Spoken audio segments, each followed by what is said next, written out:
Aka-ukalar, mana Moskvadan O'zbekistonga navbatdagi avtobusimiz yo'lga qo'yildi. Aka-ukalar, mana O'zbekiston nomerida kimda kim ketmoqchi bo'lsa, ekranga nomerlar qo'yib qo'yamiz, bemalol обращаться qilaverasizlar. Bugun 27-may aka-ukalar. Moskvadan O'zbekistonga mana navbatdagi avtobuslarimiz ketdi. Ketadigan aka-ukalarimiz bo'lsa, ekranda nomerlarga aloqaga chiqaverasizlar.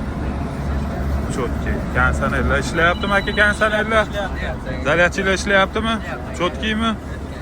Aka-ukalar, mana ketadigan odamlar bo'lsa, bespasredniy telefon qilaverasizlar. O'zimiz olamiz aka-ukalar. Avtobuslar ideya. Chotki. Moskva, O'zbekiston aka-ukalar. Biryam. Ketadigan aka-ukalarimiz ekranda nomerlarga aloqaga chiqaverasizlar. Like, podpiska bosishni unutmanglar. Sog' bo'linglar, salomat bo'linglar.